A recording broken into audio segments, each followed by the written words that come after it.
नमस्कार, ये आकाशवाणी पटना है। अब आप दिव्या से प्रादेशिक समाचार सुनिए। पहले मुख्य समाचार।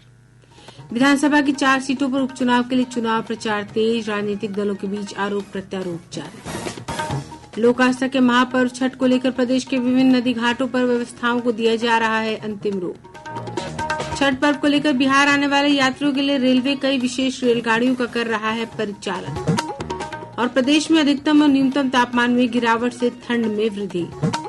अब समाचार विस्तार से। विधानसभा की 4 सीटों तरारी, इमामगंज, बेलागंज और रामगढ़ में उपचुनाव के लिए चुनाव प्रचार तेज हो गया है। चुनाव लड़ रहे विभिन्न उम्मीदवारों के समर्थन में उनके दल के नेता जोर शोर से प्रचार कर रहे हैं। इस दौरान राजनीतिक दलों के बीच आरोप प्रत्यारोप जारी है। एनडीए में घटक दलों की ओर से भाजपा, हिंदुस्तानी अवाम मोर्चा और जनता दल यूनाइटेड के नेता प्रचार कर रहे हैं। भाजपा के वरिष्ठ नेता और केंद्रीय मंत्री गिरिराज सिंह ने रामगढ़ विधानसभा क्षेत्र में भाजपा प्रत्याशी के समर्थन में चुनाव प्रचार किया। वहीं विपक्षी गठबंधन की ओर से राजद के सुरेंद्र प्रसाद यादव ने बेलागंज में प्रचार किया। जनसुराज पार्टी के प्रमुख प्रशांत किशोर भी जनसंपर्क अभियान में भाग ले रहे हैं और अपने उम्मीदवारों के समर्थन में सभाएं कर रहे हैं। बिहार विधानसभा की 4 सीटों इमामगंज, बेलागंज, तरारी और रामगढ़ निर्वाचन क्षेत्रों में 13 नवंबर को वोट डाले जाएंगे। विधानसभा क्षेत्रों में उपचुनाव के तहत प्रोफाइल श्रृंखला में आज सुनते हैं गया जिले के इमामगंज सीट पर चुनावी माहौल के बारे में हमारे संवाददाता की एक रिपोर्ट। राजनीतिक रूप से काफी चर्चित इमामगंज की सीट पर उपचुनाव का मुकाबला रोचक है। लोकसभा के लिए चुने जाने के बाद यह सीट पूर्व मुख्यमंत्री जीतन राम मांझी ने खाली की है। उन्होंने इस सीट पर अपनी पार्टी हिंदुस्तानी आवाम मोर्चा के लिए अपनी पुत्र वधू दीपा कुमारी को चुनावी मुकाबले में उतारा है। वहीं राष्ट्रीय जनता दल ने उनके मुकाबले में रोशन कुमार मांझी को चुनावी मैदान में उतारा है। अनुसूचित जाति के लिए सुरक्षित इस सीट पर पहले कई बार चुनाव जीत चुके उदय नारायण चौधरी को राजद ने मौका नहीं दिया। वे 1990 के अलावा 2000, 2005 और 2010 में यहां से निर्वाचित हुए थे। पहली बार चुनाव लड़ रही प्रशांत किशोर की पार्टी जनसुराज की साख दांव पर है। पार्टी ने यहां से समाज सेवी जितेंद्र पासवान को मौका दिया है। इस विधानसभा सीट का इतिहास देखें तो पूर्व मुख्यमंत्री जीतन राम मांझी यहां से 2015 से 2020 का चुनाव जीते थे। 1957 में अस्तित्व में आई इस सीट पर सबसे अधिक जनता दल ने जीत हासिल की है। इस बार के चुनाव में लगभग 3 लाख वोटर 9 प्रत्याशियों की किस्मत का फैसला करेंगे। आकाशवाणी समाचार के लिए गया से धर्मवीर भारती। लोक आस्था के महापर्व छठ को लेकर विभिन्न नदी घाटों को अंतिम रूप दिया जा रहा है। विभिन्न जिलों से हमारे संवाददाताओं ने खबर दी है कि छठ घाटों की साफ सफाई और घाटों पर प्रकाश की उचित व्यवस्था समेत अन्य सुविधाएं उपलब्ध कराने के लिए जिला प्रशासन के साथ विभिन्न स्वयंसेवी संस्थाएं और आम लोग भी जुटे हुए हैं। छठ घाटों तक जाने वाले मार्गों को समतल करने के लिए बैरिकेडिंग भी की जा रही है। मुख्यमंत्री नीतीश कुमार ने पटना में गंगा घाटों का निरीक्षण कर अधिकारियों को सुरक्षा के व्यापक प्रबंध करने के निर्देश दिए हैं। पटना के जिलाधिकारी डॉक्टर चंद्रशेखर सिंह ने बताया कि पटना स्मार्ट सिटी के 190 से अधिक कैमरों से 24 छठ घाटों की निगरानी की जाएगी। वहीं एकीकृत कमान और नियंत्रण केंद्र से भी पल पल की निगरानी रखी जाएगी। इधर स्वच्छता का संदेश देने के लिए कई घाटों पर दीपोत्सव का आयोजन किया जा रहा है। कल पटना के कंकन घाट और आज लौ घाट पर दीपोत्सव का आयोजन किया गया है। इधर औरंगाबाद जिले के सूर्य नगरी देव में लगने वाले विश्व प्रसिद्ध 4 दिवसीय छठ मेले की तैयारियां जोरों पर हैं। जिलाधिकारी श्रीकांत शास्त्री ने बताया कि देव छठ मेले के अवसर पर बुनियादी सुविधाएं उपलब्ध कराने और सुरक्षा को लेकर विशेष प्रबंध किए गए हैं। रेलवे त्योहारों के दौरान यात्रियों की सुविधा के लिए विशेष रेलगाड़ियां चला रहा है।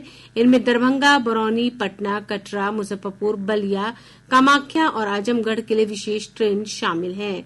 आकाशवाणी से बातचीत में रेलवे बोर्ड के कार्यकारी निदेशक प्रचार दिलीप कुमार ने बताया कि आज भी कई विशेष गाड़ियां चलाई जा रही हैं। आज रविवार के दिन कुल 186 विशेष गाड़ियां चलाई जा रही है। जो विशेष गाड़ियां हमारी चल रही है वो नई दिल्ली, आनंद विहार, अमृतसर, अहमदाबाद और दक्षिण के शहरों में कोयम्बतूर तथा बेंगलुरु और तिरुपति जैसे स्टेशनों से चलाई जा रही है। और हर बड़े स्टेशन पर हम लोगों ने यात्रियों की सुविधा के लिए पैसेंजर एमेनिटीज से संबंधित सुविधाएं उपलब्ध कराई हैं। वहीं छठ पूजा के लिए 145 अतिरिक्त रेलगाड़ियां इस महीने की 2 से 8 तारीख तक चलाई जा रही हैं। इस प्रकार प्रतिदिन लगभग 2 लाख अतिरिक्त यात्रियों के लिए रेल यात्रा सुगम बनाई जा रही है। रेलवे ने त्योहारों के दौरान 1 अक्टूबर से 30 नवंबर के बीच लगभग 7,000 विशेष रेलगाड़ियों की व्यवस्था की है। इस दौरान 1 करोड़ से भी अधिक यात्रियों का आवागमन सुनिश्चित होगा। रेलवे प्रतिवर्ष त्योहारों के दौरान लाखों यात्रियों की सुविधा के लिए विशेष रेलगाड़ियों का परिचालन करता है। पिछले वर्ष के मुकाबले इस वर्ष 2,800 अधिक रेलगाड़ियां चलाई जा रही हैं। समस्तीपुर रेल मंडल में छठ पूजा के बाद यात्रियों की सुगम वापसी के लिए 75 जोड़ी स्पेशल ट्रेन चलाई जाएंगी। मंडल रेल प्रबंधक विनय श्रीवास्तव ने समस्तीपुर में बताया कि यात्रियों की सुविधा के लिए समस्तीपुर, दरभंगा और सहरसा सहित मंडल के प्रमुख स्टेशनों से दिल्ली और अमृतसर के साथ अन्य लंबी दूरी के मार्गों पर यह विशेष ट्रेन चलाई जाएगी।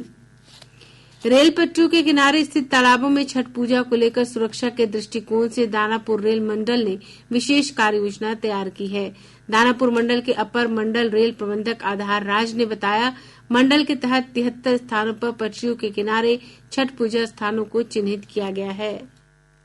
73 लोकेशन हम लोगों ने अभी तक जो सर्वे किया है उसके हिसाब से हम लोगों ने आइडेंटिफाई किया है, जहां पे पंडाल जो है हमारे रेलवे पटरी के बगल में पूजा पंडाल लग रहे हैं या तालाब है, वाटर बॉडी कोई है जहां पे लोग छठ पर्व करने आ रहे हैं। पूरे डिवीजन में दानापुर मंडल में हम लोगों ने 73 लोकेशन आइडेंटिफाई किया है। इसको हम लोगों ने स्टेट गवर्नमेंट से भी शेयर किया हुआ है कि वो लोग भी प्रिकॉशन लेंगे। हम लोग वहां पर ड्राइवर्स को भी अलर्ट देंगे। प्रादेशिक समाचार आप आकाशवाणी पटना से सुन रहे हैं। ताजा समाचारों के लिए आप हमारे x handle AIR News _Patna पर जा सकते हैं। राजद नेता और विधानसभा में नेता प्रतिपक्ष तेजस्वी यादव ने राज्य में बढ़ते अपराध और भ्रष्टाचार को लेकर नीतीश सरकार की आलोचना की है। श्री यादव ने आज पटना में संवाददाताओं से बातचीत में कहा कि प्रदेश में दिनों दिन आपराधिक घटनाएं हो रही हैं, लेकिन सरकार इस पर काबू पाने में विफल साबित हो रही है। दिन प्रतिदिन जो है अपराध बढ़ा है। आज भी हमने जो है 110 केवल हत्याओं का सूची डाला है। किस प्रकार से जो है अपराधियों का दिवाली बन रहा है और कानून व्यवस्था, विधि व्यवस्था का दिवाला बन रहा है। पूरी तरीके से सरकार के लोग हार चुके हैं, थक चुके हैं। अपराधी जो है बेलगाम हो चुके हैं, कोई कंट्रोल में नहीं है और लगातार घटनाएं जो है बढ़ती ही जा रही।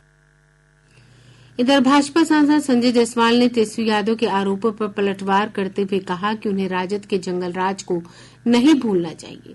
श्री जायसवाल ने कहा कि एनडीए के शासनकाल में अपराधियों को समुचित सजा मिल रही है। एनडीए के शासन में जहां भी किसी तरह के भी अपराध की घटना घटती है, अपराधी पकड़ा भी जाता है, उसको सजा भी होती है और वो एक सजा सबके सामने होती है। कोई पहले के समय में या तेजस्वी जी अपना क्राइम का डाटा थे, उनके समय में FIR ही नहीं होता था। किडनैप हो जाता था तो CM हाउस से फोन जाता था कि हम लोग सेटलमेंट कर रहे हैं, तुम मत पकड़ना। आज कहीं भी अपराध होते हैं, मैं ये नहीं कह रहा हूँ अपराध नहीं हो रहे हैं, लेकिन हर हालत में अपराधी गिरफ्तार होता और उसको सजा मिले। भाई दूज और चित्रगुप्त पूजा का त्योहार आज हर्षोल्लास के साथ मनाया गया। दीपावली के 2 दिन बाद मनाए जाने वाला यह ऐसा पर्व है जो भाई के प्रति बहन के स्नेह को अभिव्यक्त करता है और बहनें अपने भाई की खुशहाली की कामना करती हैं। इधर चित्रगुप्त पूजा के अवसर पर कायस्थ समुदाय के लोगों ने विधि विधान से चित्रगुप्त भगवान की पूजा अर्चना की। इस मौके पर पटना सहित पूरे प्रदेश में कई कार्यक्रम आयोजित किए गए। प्रधानमंत्री नरेंद्र मोदी, राज्यपाल राजेंद्र विश्वनाथ आर्लेकर और मुख्यमंत्री नीतीश कुमार ने लोगों को चित्रगुप्त पूजा और भाई दूज की बधाई दी। विश्व प्रसिद्ध बोधगया स्थित महाबोधि मंदिर में आज कठिन चीवर दान का आयोजन किया गया। 3 माह की कठोर तपस्या के बाद भिक्षु अपने मठ से बाहर निकलते हैं तो समारोह पूर्वक चीवर का दान दिया जाता है। राजगीर में 11 से 20 नवंबर तक आयोजित होने वाले महिला एशियन हॉकी चैंपियनशिप के प्रचार और खेलों को बढ़ावा देने के उद्देश्य से बिहार में निकाली जा रही गौरव यात्रा आज समस्तीपुर पहुंची। जिलाधिकारी रोशन कुशवाहा, मेयर अनिता राम और भाजपा विधान पार्षद तरुण कुमार सहित अन्य ने गौरव यात्रा टीम का स्वागत किया। जिलाधिकारी रोशन कुमार ने इस मौके पर कहा कि राज्य में पहली बार हॉकी का अंतर्राष्ट्रीय मैच राजगीर में हो रहा है, जो गौरव की बात है। यात्रा जो Asian women's championship hockey Rajgir में होने वाली है, उसके संबंध में आज समस्तीपुर जिले में पहुंची। लोगों के बीच में काफी उत्साह है और ट्रॉफी को देखने के लिए, उसको फोटो खिंचवाने के लिए सब लोग बहुत लालायित। ये बहुत गौरवशाली क्षण है। ऐसा अंतर्राष्ट्रीय इस तरीके का आयोजन अमूमन देश में ही बहुत कम होता है, लेकिन उसके बाद हमारे राज्य में हुआ और उसकी ट्रॉफी अब जिले में आ रही है और काफी इससे जो हमारे नौजवान युवा है वो प्रेरित होंगे इस खेल को में आगे खेलने के लिए। तो ये राज्य सरकार की जो पहल है बहुत ही अच्छी है। खिलाड़ियों को आगे बढ़ाने के लिए, उनके जो कौशल है उसको जल्दी से पहचानने के लिए। जनसंघ के पूर्व नेता और भाजपा के संस्थापक सदस्य कैलाशपति मिश्र की पुण्यतिथि पर आज उन्हें श्रद्धापूर्वक याद किया गया। इस अवसर पर भाजपा के प्रदेश कार्यालय में समारोह का आयोजन कर कैलाशपति मिश्र को श्रद्धांजलि अर्पित की गई। इस मौके पर पार्टी के प्रदेश अध्यक्ष डॉक्टर दिलीप जायसवाल और उप मुख्यमंत्री सम्राट चौधरी सहित अन्य गणमान्य लोग उपस्थित थे। पत्रकारों से बातचीत में श्री जायसवाल ने कहा कि भाजपा को आज मजबूत स्थिति में पहुंचाने में कैलाशपति मिश्र का अहम योगदान रहा है। श्रद्धेय कैलाश जी एक कुशल संगठनकर्ता थे। भारतीय जनता पार्टी को यहाँ तक लाने में उनकी अहम भूमिका रही है। कैलाश जी से आज भी हम लोगों को बहुत कुछ सीखने को मिला है और आज भी उनके बताए हुए रास्ते पर हम लोग चल रहे हैं। भारतीय जनता पार्टी आज अगर यहाँ तक पहुँचा है तो कैलाश जी का अहम योगदान है। इसलिए भारतीय जनता पार्टी कभी भी कैलाशपति मिश्र जी को भूल नहीं सकती। इधर पटना के फुलवारी शरीफ स्थित भारतीय कृषि अनुसंधान परिषद के प्रांगण में कैलाशपति मिश्र की आदमकद प्रतिमा पर भाजपा के प्रदेश अध्यक्ष दिलीप जायसवाल और उप मुख्यमंत्री सम्राट चौधरी सहित अन्य गणमान्य लोगों ने माल्यार्पण कर उन्हें नमन किया। पछुआ हवा के प्रभाव के कारण प्रदेश के विभिन्न भागों में अधिकतम तापमान में गिरावट हुई है। इसके चलते सुबह और शाम का ठंड का असर देखा जा रहा है। पटना, वैशाली, मुजफ्फरपुर, बेगूसराय, भागलपुर सहित कई जिलों में अधिकतम तापमान में 2 से 5 डिग्री सेल्सियस तक की कमी दर्ज की गई। मौसम विभाग के अनुसार आज रोहतास के डेहरी में सबसे कम न्यूनतम तापमान 16.6 डिग्री सेल्सियस रिकॉर्ड किया गया। मौसम विज्ञान केंद्र के वैज्ञानिक ने बताया कि अगले 5 दिनों के दौरान राज्य के तापमान में किसी विशेष परिवर्तन की संभावना नहीं है। अगले 24 घंटों के दौरान राज्य में मौसम शुष्क, कुछ क्षेत्रों में आंशिक रूप से बादल तथा भागलपुर एवं बांका में बूंदाबांदी का भी पूर्वानुमान है। भाजपा नेता निखिल आनंद ने पटना जिला प्रशासन से बिहटा एयरफोर्स स्टेशन के पास स्थित सूर्य मंदिर घाट पर छठ पूजा करने की अनुमति देने का अनुरोध किया है। श्री आनंद ने कहा कि इस क्षेत्र में तेंदुआ देखा गया है, जिसे पकड़ने के लिए कारगर कदम उठाने की जरूरत है। और अब अंत में मुख्य समाचार एक बार फिर। विधानसभा की 4 सीटों पर उपचुनाव के लिए चुनाव प्रचार तेज, राजनीतिक दलों के बीच आरोप प्रत्यारोप जारी। लोक आस्था के महापर्व छठ को लेकर प्रदेश के विभिन्न नदी घाटों पर व्यवस्थाओं को दिया जा रहा है अंतिम रूप। छठ पर्व को लेकर बिहार आने वाले यात्रियों के लिए रेलवे कई विशेष रेलगाड़ियों का कर रहा है परिचालन। और प्रदेश में अधिकतम और न्यूनतम तापमान में गिरावट से ठंड में वृद्धि। इसके साथ ही आकाशवाणी पटना से प्रसारित प्रादेशिक समाचार का ये समाप्त हुआ।